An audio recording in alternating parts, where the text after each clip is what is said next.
Welcome to the Nurture Series. This week's episode is called Man Up with Ellie Weinstein, host of the Do Therapist podcast and a therapist himself.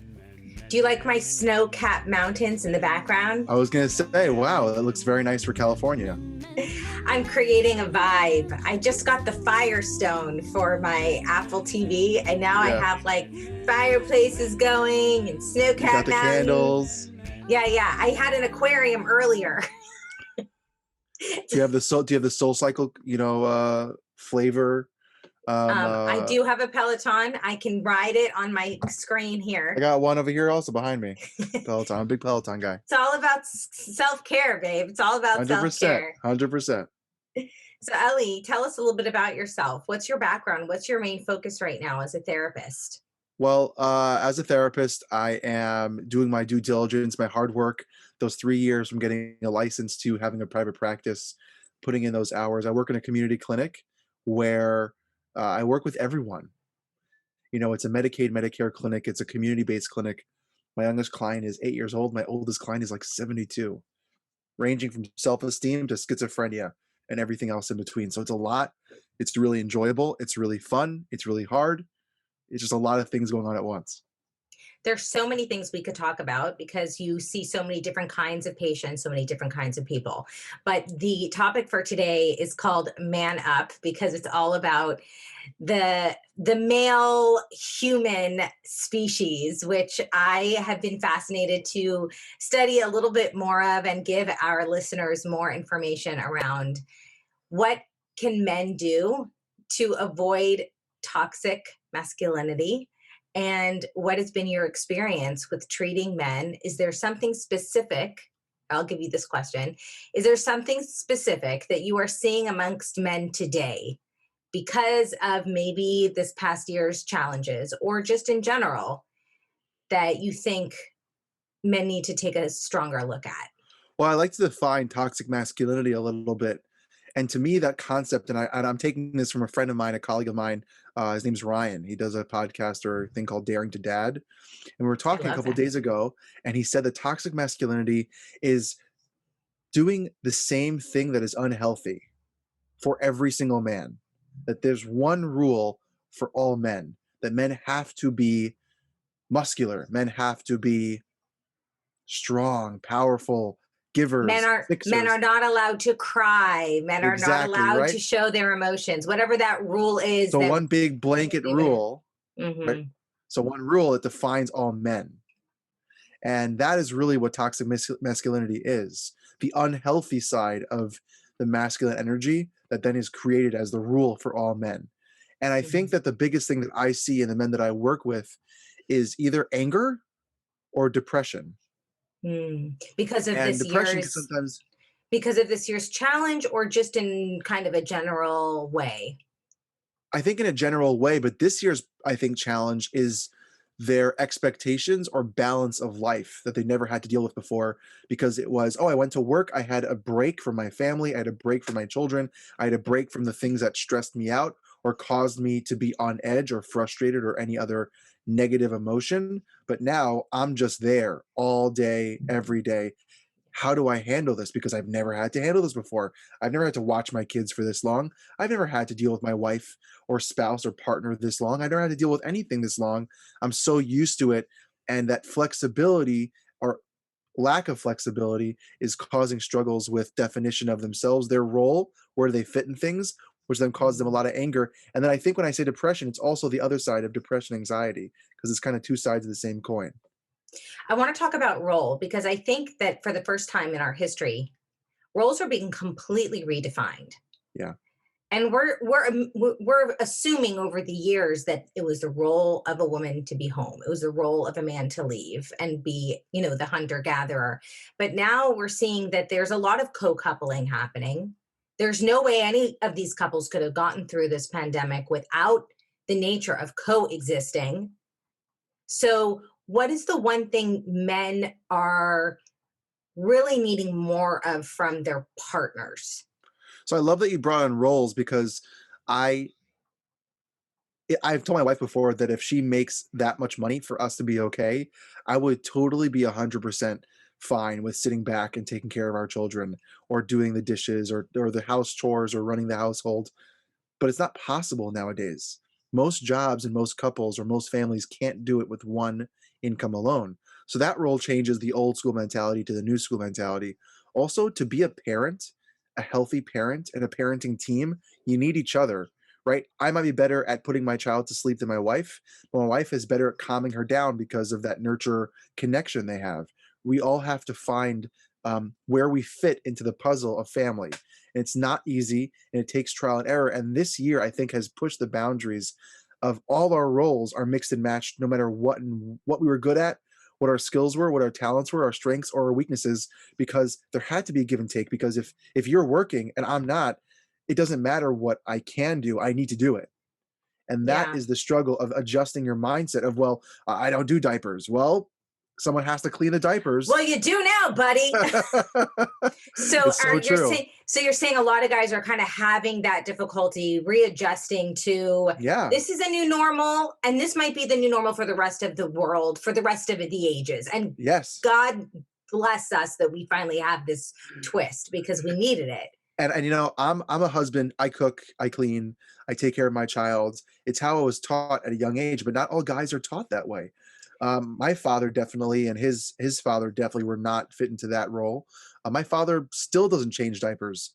Literally waits for someone else to come and help with my Oh daughter. yeah, I don't think my dad ever changed a diaper. There's I 8 of think us. once. Never changed a diaper. No, not even. I don't even think there was once. Your I know my dad had father it once. remembers once. Your dad It's that rare. He knows once that he hasn't the one changed. That time he changed a diaper. remembers.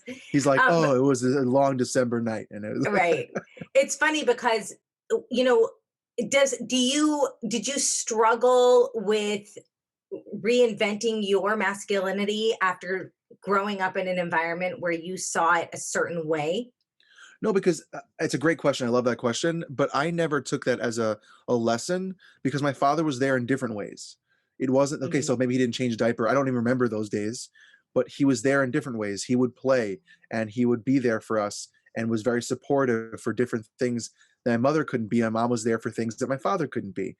Till this day, it's very similar that way. But also, I would have to say that I grew up that my mentality about masculinity was I was very mixed and matched between the feminine energy and the masculine energy.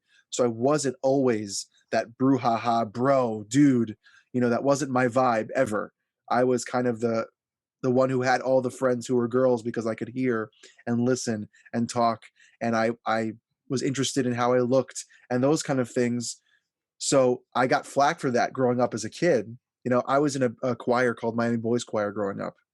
Um, No, you're in Miami, boys. I was a Miami Boys Choir kid, and I didn't Wow. play sports on Sundays, and I got flack for wearing the colorful vests and singing and dancing while all the dudes were playing sports. But that's an experience that I will never forget. Something that I loved and grew up loving, and look back on. You know, mixed emotions sometimes, depending on what memory I choose to pick out. But in the same time, I didn't grow up in this be a man, man up, you know, suck it up, don't cry. I grew up in a household that embraced emotions and embraced all the being of who you are, which is made me who I am. You know, I have a nephew who is like 3 years old, and every day he gets dressed in his Elsa costume. And Beautiful. so I was talking to my sister about this, and she was like, he thinks Elsa is the coolest character he's ever seen. He could turn anything into ice. I'm like, yeah, that is so cool. So every And she day has he a great gets voice, so dressed. why not, you know? Yes, and he loves singing. He's a big singer. He loves to sing. So, you know, we talk a lot about in our family, like how do you foster their sense of being without compromising their sense of masculinity or contributing to unhealthy masculinity. So as parents, what can we do to foster healthy masculinity in our sons? Well, I love, you know, I know we discussed this before, and I love this question because it's such an important question to kind of discuss. Is that when it comes down to it, first of all, as a couple or as a family, you need to discuss your definition of what you define as healthy masculinity or how you want that to be seen in the home. For some cultures, being too feminine might be a worry or concern. For other cultures, it's embraced, go for it, be feminine, be masculine, do whatever you want. depending on different religions and backgrounds, that could be looked at as a concern. We don't want to show too much femininity, or else they might turn or be gay, or we don't want to show them too much masculinity, or else they might become a lesbian, right? All those concerns that might, which as a But is there therapist, any, I I don't mean, think is there's there no really, science behind that. there's no science behind it. No, There's no no, you truth can't behind turn that. someone, you Those, can't turn someone by your actions. no, Um, absolutely not. so just to get that So out of the way, but that is a all concern. of the, But and all of those, like, kind of old school thoughts and ideas are clearly misconstrued. They're 100%. misconceptions. If your son plays with Barbies, he's not going to all of a sudden become gay or change his sexual orientation. That's Mhm. not what did it. It's a deeper, basically, probably born with that love for another gender, and that's Mhm. good. That's great. As a therapist, you embrace that, all those things. That's a beautiful thing. But as parents, if you want to create a vibe of teaching healthy masculinity or healthy femininity, it is about role modeling. It is about showing them, if you're a dad or you're a mom and your kid cries or shows emotions, not to dismiss it or shove it down and say, don't do that, don't show emotion, but Mhm. embrace it and say, okay, I see you're upset, I see you're frustrated, angry, annoyed. What's going on? Let's discuss it, talk it out. Don't just Mhm. shun it and punish them for having emotions. It doesn't mean you should let your kids destroy their house and embrace it because they're angry. There's consequences for your actions, but it doesn't mean you shouldn't listen to their concerns and their frustration. I love, there's a book out there, a parenting book called The Whole Brain Child by Dr. Daniel J. Siegel and Tina Bryson. They kind of co-authored it, and they're really great. In the book, they talk about this idea of connecting to your child by understanding them. And of course, if they're a year and a half, 2 years old, they can't really tell you. But when they get older, talk it out with them. Why were you angry? Why are you sad? It's okay to be angry. It's okay to be sad. It's okay to have feelings and be a full human being. And that's how you teach healthy masculinity. As a father, respecting your spouse. If you're in a heterosexual marriage, right? Respect your wife. Show her with care and love. Don't be abusive or aggressive because your children see and watch everything, other Mhm. than it being unhealthy for the marriage itself. But if we're talking about teaching for our children, they see and watch everything. Yesterday my daughter, I said adorable and she started repeating it. Right. they Of they they, course. they and she's a year and a half old. They see everything and notice everything. So Yeah. how you talk to your spouse, how you talk to your loved ones, the people around you, they pick up on that. So it really comes down to role modeling. And how men talk to themselves Yes. is really key. And what are men saying to themselves now? What are Well, you seeing? Well, for me as a guy, whether I look at myself in the mirror and I go, "Oh, I'm so stupid," or "Oh, I'm fat," or "Oh, I'm disgusting," all those things, those negative words, it doesn't mean you shouldn't embrace that as a human being. It's okay to have feelings and embrace that, but it's also make sure you know where you are, know who you're saying it around, because that Mhm. gets heard and said. And then if they see daddy can say that or mommy can say that, then I can say that about myself. We were So talking about a little bit in our pre-interview the yeah, fact that women have an easier time talking about things, confiding in friends, even in their yeah, partners, right? Men tend to bottle things up. And I'm yeah, speaking in a very generalized way because I know men who are, they just spill everything. So I'm speaking that's me. super generalized.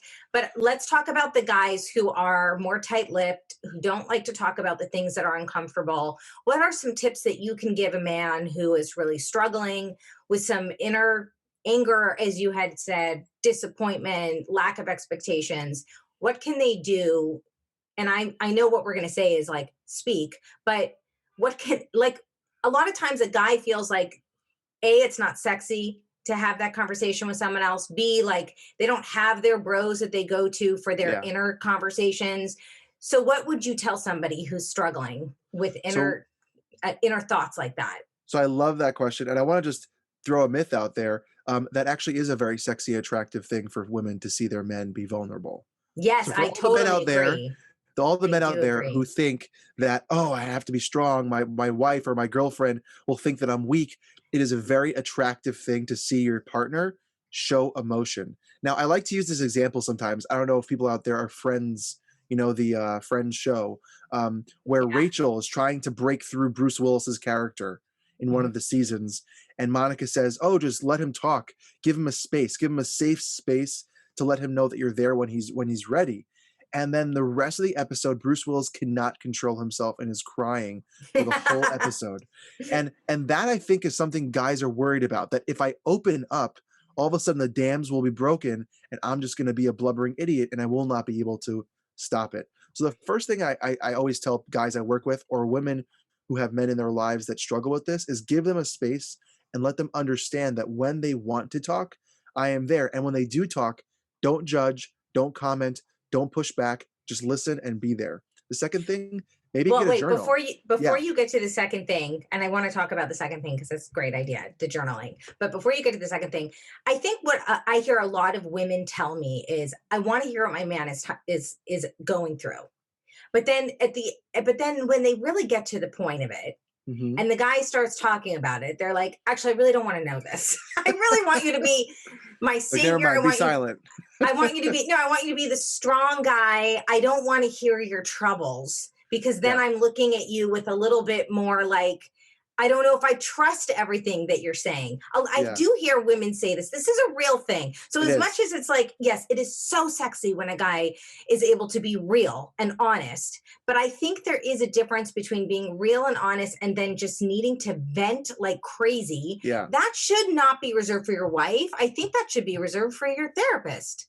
What do you think about that? I love that idea, because I think there is a balance. Same thing goes for spouses, for women, right? Yeah. Men are there for you to be supportive and loving and caring to a point, because there is something called compassion fatigue, when you are not able to just take it anymore because of the person who it is, your mental status. You're blind to the thing because you're involved in it. It's your relationship sometimes. So it's good to have an objective outside perspective when it gets just a little too much. But that balance needs to be discussed with as you guys as a couple. Because like you just said, some women want their men. Oh, please, I can't wait till he opens up. And then all of a sudden they do. And you're like, 1 second, I take it back. That was the worst decision of my life. This too much. Like danger. So you need to discuss with also you have to come in with certain expectations and perceptions that if you want your man to do that, you need to expect what that will be. And it might not be what you'd like, but you also, if you want it, you need to figure out how that looks for you.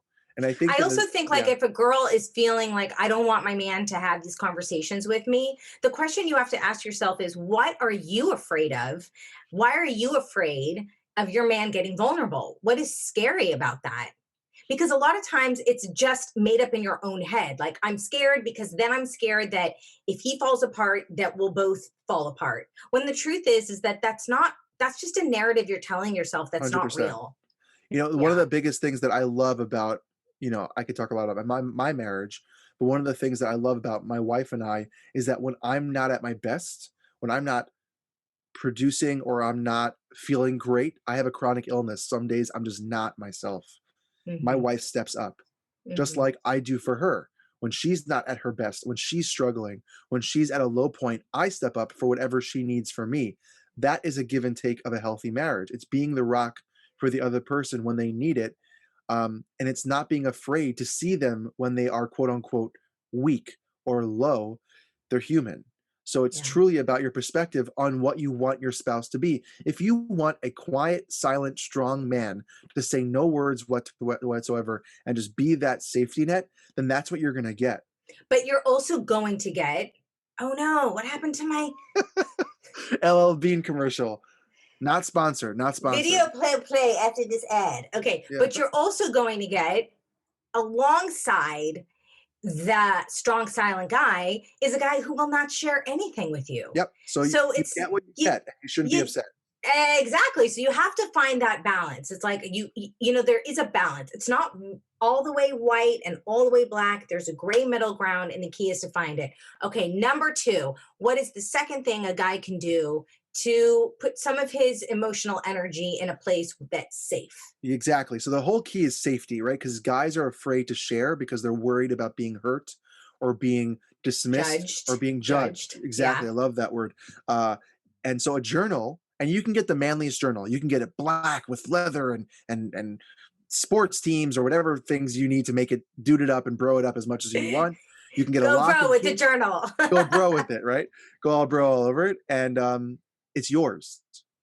and it is something that you trust, you can write whatever the heck you want in that thing, and no one else needs to see it. It doesn't even have to be coherent sentences. It doesn't have to be sentences. It could be pictures. It could be a way for you to have your own stuff get out of your head and on somewhere tangible. So it's not just trapped in there, getting caught in the cycle of anxiety, depressive symptoms, and just mumble jumbled like a Yeah. big bag of rocks, right? Shaking it around, because that's what happens. So it's not, and no one else needs to know about it. You don't have to tell your buddies. You don't have to tell your father, mother. Your partner doesn't even have to know about it. Right. No one has to know. It is Yeah, something that this is is your yours. safe space. And, I've Exactly. kept a journal over the years, and I can just Same. say my experience with keeping a journal is I suffer from a lot of anxiety. So when I feel like it's bubbling over and I can't breathe because my chest is looked like boom, boom, boom, and I Exactly. just start writing it all down, suddenly there's a place to put all these thoughts that are swirling. And for the first time, I just feel lighter. So a Yeah. lot of times you think, oh, a journal, that's not cool, but it actually is the place that allows you to breathe, and that way you can really show up to your partner like without that heaviness, that stickiness, so that when you do have that conversation with her, it's not like I'm going to pour it all out. You've already Exactly. sifted through those thoughts. And I would say that's the same for a woman as a guy, but we're talking about guys today. So girls, even if you're hearing any of this fantastic stuff that Ellie has to share, Goes to you too. it absolutely goes both ways. And by And the way, even the first lesson, that also goes for more masculine energy women, right? Because there are women that fall into the category of being more masculine energy and not being talkers. It's not as common. what does that mean by masculine energy? How are you So, defining that? like for example, when someone, because masculine energy doesn't have to be masculinity regarding muscles and genitalia, right? Hmm. For the women's perspective, but when it comes to men, usually it's defined by that. You're a man, you Hmm. identify as a man, so you are masculine. But there's Hmm. also like I have feminine energy to me, right? Hmm. I'm not the classic, men are from Mars, women are from Venus box that they created years ago of the fixer, strong person. But I'm a listener, and I have emotions and I have feelings and I share them. But there are women who are more closed, who are more Hmm. protective, or more bring that side of the box that we've created of masculinity, and the idea of creating a safe space for that, because sometimes the roles are reversed in the way you communicate and express yourself. So that's also Hmm. interesting just to think about for a little bit as well, if that makes So sense. that does make sense. I mean, it's like those are old thoughts or old categories of how we described feminine versus masculine energy. So what you're doing is you're referring to those old concepts, Exactly. for us to have Exactly. some tangibility around what is feminine versus masculine energy. So I understand what you're saying in Exactly. that regard. What's another thing that a man can, what is another thing a man sort of struggles with when he's dealing with toxic masculinity? What's something else that he might be struggling with that he doesn't even realize he might have as a result of embedded this as a result of this embedded toxic masculinity that might be pulsing through his veins? I think, one of the things that I struggle with growing up is that I didn't have other guys who were like me talking. It was very like very removed from anything important. It was like, yo, did you see what the Yankees did last night? Yeah, I can't believe, Derek Jeter did so well. I grew up in the 90s, so I was big Derek Jeter. And then when it comes down to it, we never got into any depth until I found 3 or 4 friends of mine who are men who I connected on a deeper level. And those were the core group of guys that I relied on as that Mhm. source of that connection. It didn't mean that I didn't have those weird conversations, and if you ever listen to those conversations about sports and manliness and brohood and all that stuff that have no substance to it, but is a connector. It is about finding that community, and I Mhm. think what we discussed before, your dream, right? Your dream. I I don't know do if I have a want. dream. Yeah, should we tell them what my dream Yeah, is? tell the dream. So one of the reasons why I called Ellie is I have this dream of creating an all men's online community for men who can find other like-minded people who can give them a sense of their own strength, and also that there are mentors on this program, that you have different mentors that you can turn to, and that there are people, there's a lot of guys who have lost dads and they don't have a father to turn to, or they have dad that they don't have a great relationship with. Men need mentors. Women need mentors too. I mean, I Yes. want to do this for women and men, but particularly I think about men a lot because I'm a mom of two sons and because of the fact that I have a daughter as well. But I feel like my daughter knows what to do. Like she knows how to get what she needs. She has her core girlfriend, she has her therapist, she has me, like she has her aunts, there's, but for my sons, although they have their uncles, everyone's like, it's not cool to, there's this feeling that it's not cool to share, or that if Yeah. you are sharing, it's like, oh, you're already oversharing. And there is this mentality amongst men. So I feel like this is such an important dream. If anybody would like to participate, please reach out. But um, it's so important to create a community for guys, and for guys to not just have guys who are the same age as them, but guys who are older who can be mentors. That's so important. I love it. And I think that, by the way, that's the biggest thing why yeshiva or going to yeshiva after high school is such a draw for a lot of guys when they leave and realize what it created for them was a rabbi or mentors in the yeshiva of just dudes growing and learning about themselves. And it creates this bubble of something awesome that you can never sadly recreate Mhm. because it is this very special scenario. It's very unique. At the same time, I always wonder, for those who are listening and are not Jewish and don't know what we're talking about, a lot of Orthodox Jewish boys, after they finish high school, will do a year in like Abroad.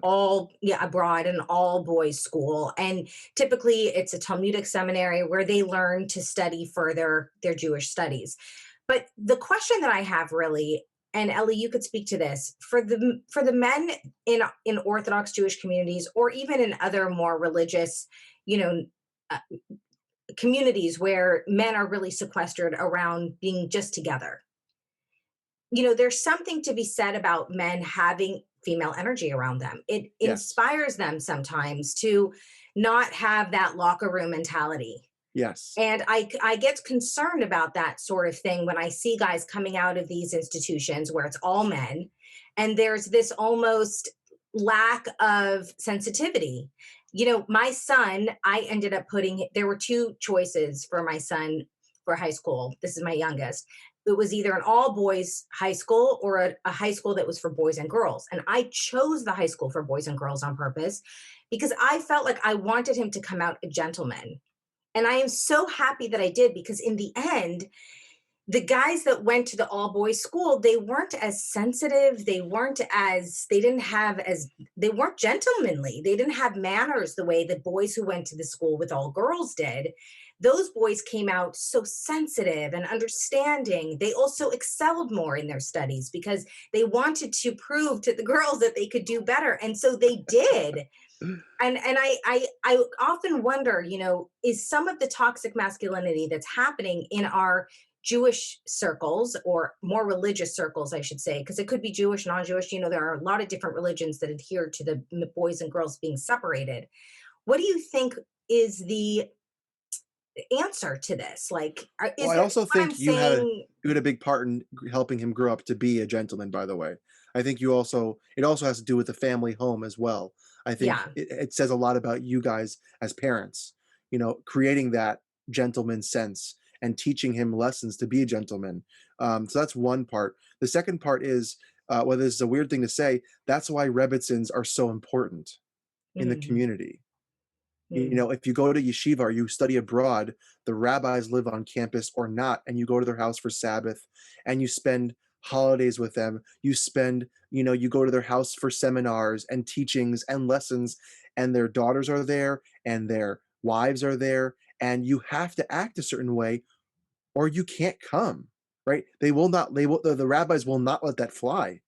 So right. that is taught also as well. That's why my parents loved that I was in a youth organization called NCSY, Hmm. because it taught me to treat and be around women and girls growing up. And that's my perspective and my modern Orthodoxy family that grew up in a young Israel, modern Orthodox Judaism.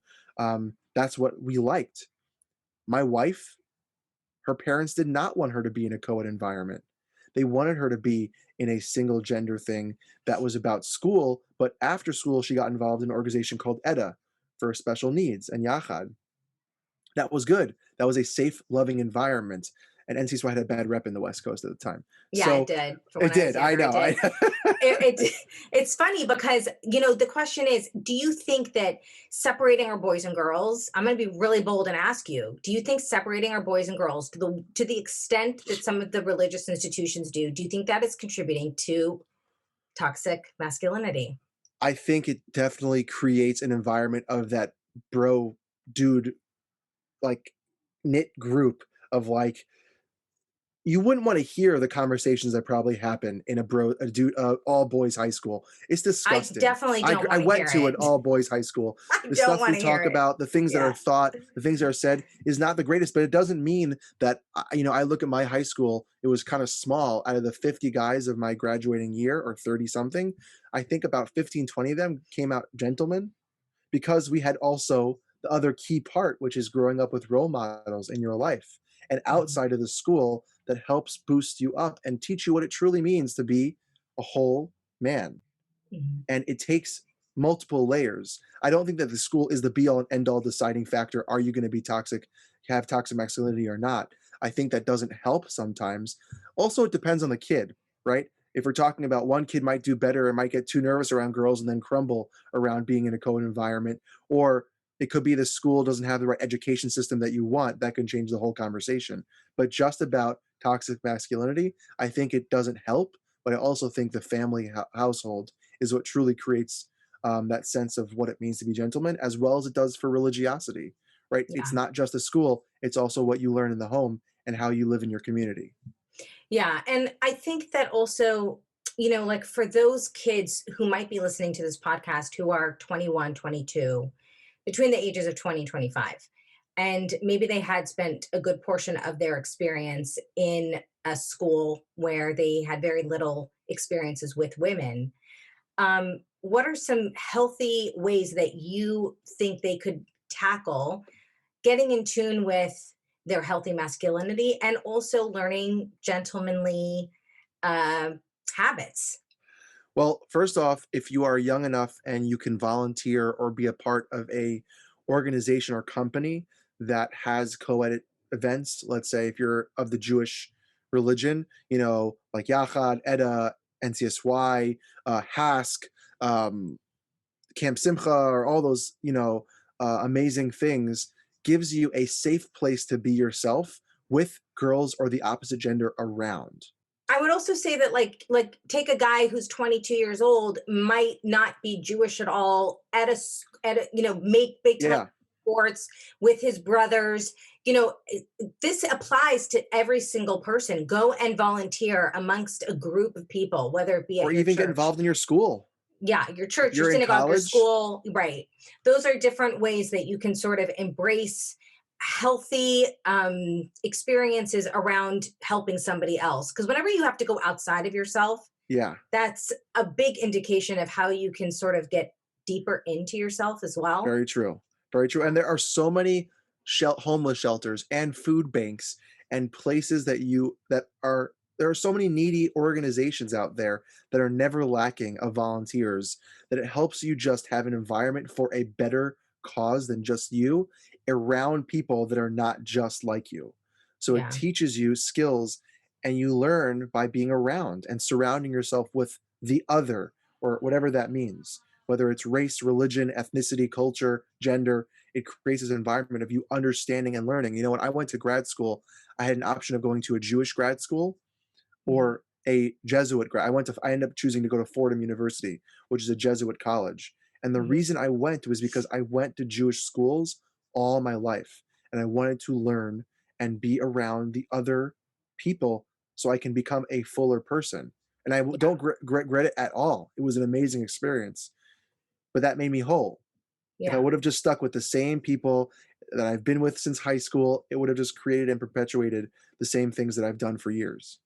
Yeah, to really have expanse, you have to experience as many different kinds of people from different backgrounds and faiths and cultures. It's part of growing into yourself and becoming empowered. There, yeah. For men, let's say, who are in the dating field, let's skip up a few years here. What are some things that you're noticing amongst men who are having a hard time, like what are some things you could tell a guy that would give him a boost of confidence in how he deals with the opposite sex as he's moving into the dating world? So first off, I would say it is a journey and it is very hard. It is not easy to date. You are dealing with other people and other people's emotions and feelings and life. So the first off is be patient. It's a journey. It takes time. The second thing is if you reach out to someone and someone says yes, that means they want to be on a date with you. That doesn't mean they want to marry you. No. So be patient. And if they say yes, the second thing, if they say yes, be excited. Someone wants to spend time with you. The third thing is the first couple of dates is not about the show, the excitement, the energy. It's about getting to know someone on a simple level to connect and create comfort. Mhm. It's about comfortability. It's not about showing off. Look what I can do. Look how much money I have. I'm so Right. amazing. I would suggest there's a great book by this guy, Lewis Howes, who talks about it's called The Masks of Masculinity. And he Ooh, I talks love about that. the different things that men put on as a persona to show a certain bravado or strength, whether it's with money, with sports, with sexuality. Mhm. And he has, I think it's 11 or 12 chapters, and he explains the mask and then how to fight it. And then he gives at the end of the chapter a place for women to understand their men who are putting on that persona. And Wow. I read it and it blew my mind Hmm. of some things that I never really noticed that I was doing. And I'm a pretty healthy dude, and I have Like my stuff what? together. Um, like ego. Mhm. How sometimes men put that ego out a lot more than women do to show that their place in the world, they are worth whatever they have, and that I'm going to show it off. Like I Mm. deserve to be here, Mhm. and you can't Yeah. tell me otherwise. Like I deserve to be in this place, and the ego comes out to be like, "That's right, that's right. You're right. I deserve that." I think a lot of times you might see it amongst couples who are socializing, where everyone feels the need to share their best selves and their successes, and so a lot of times I would imagine that the ego could really like take hold and flight in that moment, like, There's a right? Brian Regan. There's a Brian Regan skit on the Me Monster. How if you're at a dinner party, everyone's trying to up the other person Yeah. on who has the best me story, and he makes a Yeah. joke that basically the person who has the best story is Armstrong, who walked on the moon. Because like everyone's like, well, I did this, and he's like, well, I walked on the moon, All and right. like he's like the top creator of the me that's story. It's that's a a great longer SNL joke. skit. That's Yeah, really it's a great. funny. It's Brian Regan is the comedian, and it's true. When you're around Yeah. others, it's very easy to go me and talk about the me and not listen to whatever the other person is saying, which I noticed I sometimes do.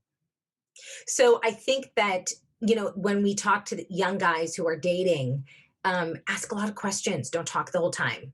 Keep it mysterious. You don't have to tell her everything about your accomplishments in the first date, right? The key Uh, is to show interest in her yes. because she wants to see that you are and actually pay attention, actually Yeah. be interested and actually listen. Don't fake it because that does come out. You can't fake that. At a certain Yeah. point, they realize women are very smart and very in tune to that. You're not Very in tune. We they're know very in tune. everything. They know We everything. know we know what you're saying when you're not saying it. It's a scary thing. It's a scary thing. We have this ability where, it's like we don't just have the fifth sense. We have It's the like sixth 12. sense. We You have the got 12. seventh sense. Yeah. So it's interesting how I think sometimes guys underestimate how intuitive women are and that we notice those little things. So a lot of times I'll get guys calling me and they're like, I don't know why the date didn't work out. And I'll be like, dude, what did you talk about? And, he tells me about all of his accomplishments that he shared with her. And I'm like, so what did you hear about her? Well, she shared some things. I'm like, some things, those are kinds of red flags to me that he's not in tune enough with himself. And Hmm. so he's putting himself as like you said, this ego mask is like taking over. on a what's it called, on a pedestal to say, look at me. And Yeah. Yeah. I work a lot with shadchanim or matchmakers. Sometimes people have reached out to me to help a dude or a guy that they're helping Hmm. that just kind of stuck in a rut. And it depends on each person, but a lot of times the struggle comes down with the guy not being aware to what he's putting out on a date. I don't mean Yeah. sexually. I'm talking about the energy he puts out Right. and how he's coming across and and his body language that he's saying, I'm interested to be here. I want to Yeah. be in this room with you. Because when a woman feels that they are cared for and listened to and noticed, that is something that is a very attractive thing. To That's know very that the person sexy, actually guys. wants I'm to be going to with you. tell It you that's is. very sexy. Girls Every like girl wants to be that. wanted. They want to be They wanted and do. needed. And So, noticed. and notice, right? Noticed. To be seen and I heard. Yes, I always say that one of a guy's superpowers, whether you know this or not, and I'm going to tell you what it is because for all Secret of you time. guys, what? Secret time over here. A secret time. Yeah, for all you guys who are like, I don't know, my superpower is, I'm going to tell you what it is, and every single guy has it, okay? It is your eyes.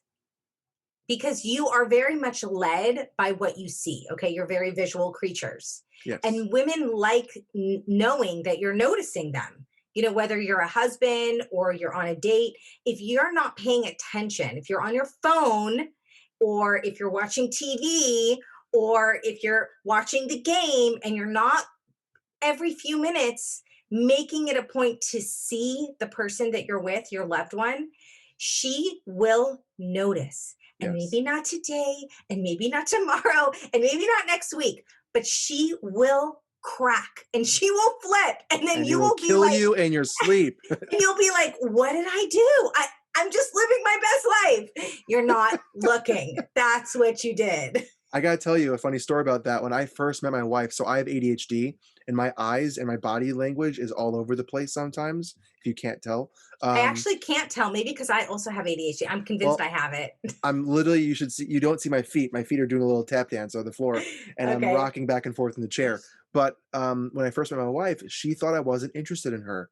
And I was totally bought in from the second I met her. I knew about her before. I wanted to date her so badly. And her first impression was, he's a jerk because he's not paying attention. I even walked away in the middle of her talking because my brain was in 15 other places at an event. Wow. You need to pay attention. And Yeah.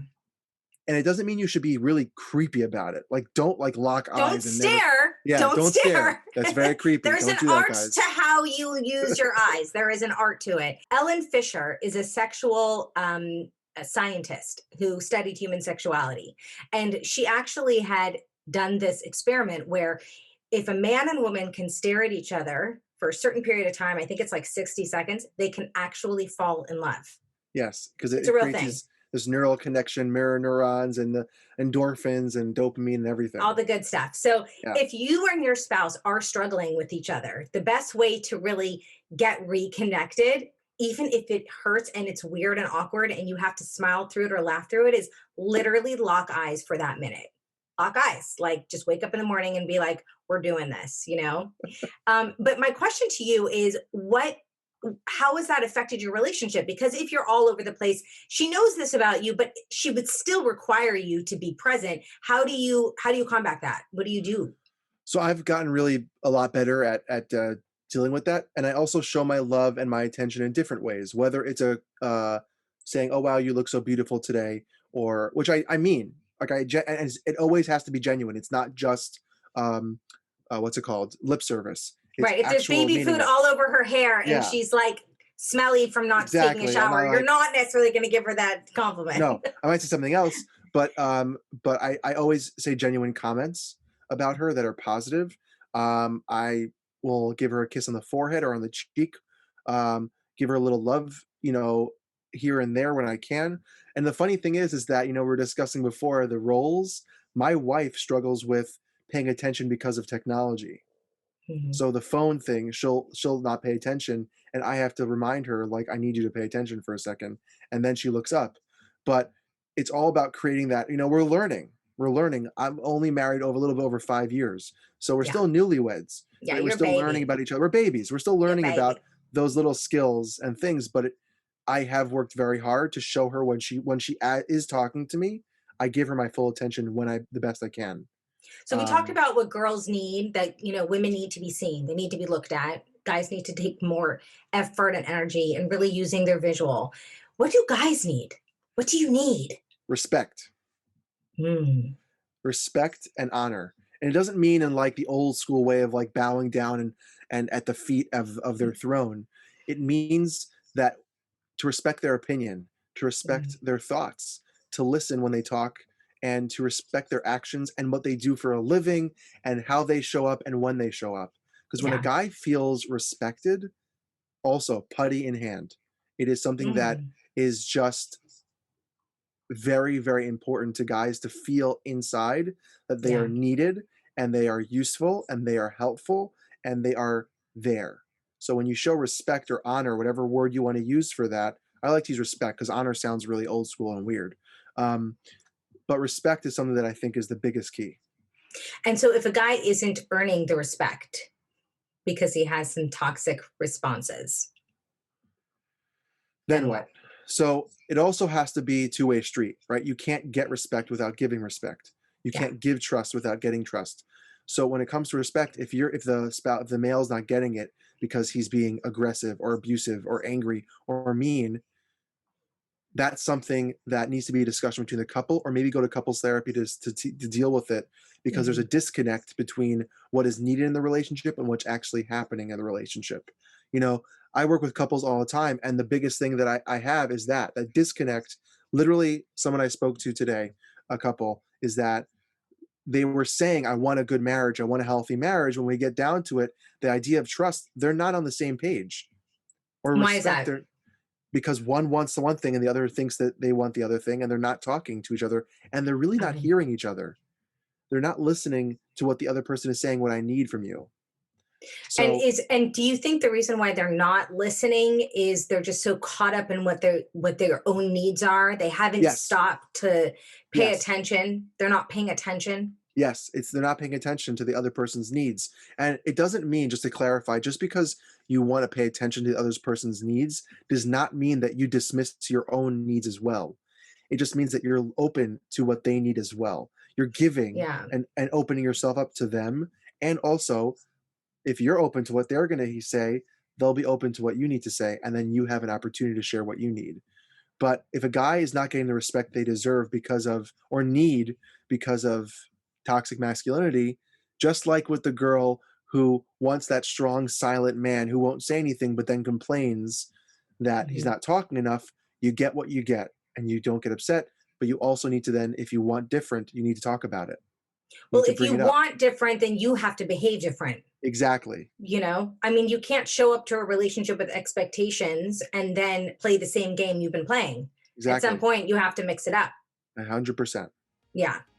So we had such a great discussion. I feel like this has been so informative.